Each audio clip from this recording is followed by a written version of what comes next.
কলকাতায় শেষ হলো 12তম আন্তর্জাতিক junior chef olympiad. IIHM Kolkata প্রত্যেক বছর এই রান্নার প্রতিযোগিতার আয়োজন করে। গত 1 ফেব্রুয়ারি বেঙ্গালুরুতে শুরু হয়েছিল আন্তর্জাতিক জুনিয়র শেফ অলিম্পিয়াড। দেশের 6টি শহর ঘোরার পর শুক্রবার নিকো পার্কে প্রতিযোগিতার সমাপ্তি অনুষ্ঠান হলো।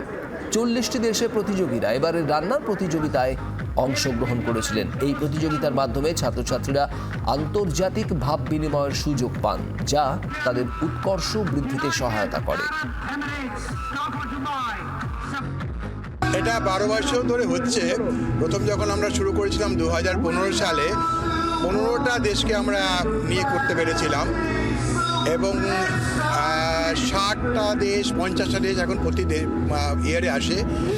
এবারে আমাদের কিছু জিওপলিটিক্যাল ইস্যুস সারা ওয়ার্ল্ডে হচ্ছে, আমরা সবাই জানি, যার জন্য আমাদের 45টা দেশ কুক করেছে বিভিন্ন প্রান্ত থেকে, মানে আলবেনিয়া থেকে USA পর্যন্ত।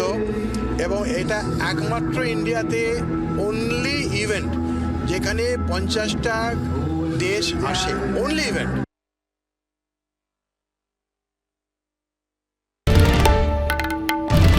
বাংলার আওয়াজ, বাঙালির আবেগ, জি 24 ঘন্টা।